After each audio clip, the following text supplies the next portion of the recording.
我看了一下，那最主要还是要减肥嘛。还可以的，但不会太胖。不会太胖，你这些问题都是胖出来的问题啊，脂肪肝啊。高血压啊，这个打呼啊，我们叫睡眠呼吸暂停啊，就关键是你打呼噜中间会呼吸暂停啊，这个是很危险的，这个是必须要去搞的，不然的话，万一哪一天这个憋过去了，就风险很大了。所以我觉得核心的问题还是要减肥的问题。虽然你感觉自己不是很胖，但是你的问题都是肥胖引起来的，所以必须要减肥。你现在高血压有在吃药吗？有，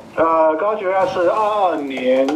就是托塔金发现，低压是149，高压205。这么高，我都很少见过低压有到150的。工作压力没那么大，睡眠又好的时候，我不吃药，血压是正常的啊。比如说我睡眠不好，血压也会达到，比如说高压要39，低压大概在95左右。你吃几种药？3种。其实你如果能够减一减，把你的打呼给你搞掉。你这个吃血压的药都可以减少的，因为你的打呼没有搞掉，你的打呼如果搞掉的话，你的降压药是可以减量的，因为打呼跟血压是有明显的关系的。我一看你这个资料，我就跟你讲一定要减肥，因为我见过很多像你这种情况的，虽然没有见过像你这么高的低压，但是呢，你这个情况呢，核心的逻辑是一样的嘛，你这个问题就还是要减肥嘛，你把体重减下去，然后呢，把那个呼噜搞掉。那这个你的血压肯定会更平稳的，这个我们经验很多的啦，而且你才高血压才2年嘛，我们还算是比较年轻的一个叫高血压患者嘛，那其实还是有机会去把它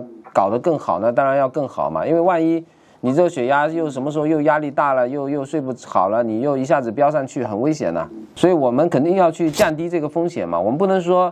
你这个吃了我的中药减了肥就完全没有风险，这个不可能。但是呢，我们是说把这个风险降低嘛。对，还有一个是，比如说我早上起来的时候，就是喉咙感觉里面有那个痰块嘛，用力咳，它会咳出来。这个应该也是跟你打呼有关系，跟你本身的痰湿热体质也有关系的。这样，我给你安排的方案是这样子，对你的整个状况更 OK 的一个方案，就是说呢，每周要断食1天，每个礼拜饿1天肚子。你这个工作上能够搞得定吗？可以，好，没问题。每周呢饿1天肚子，然后饿肚子这一天呢，实际上是要吃中药的，所以呢其实不会很饿的。其他时间呢，我会给你开中药的药丸，然后我们会专门有一个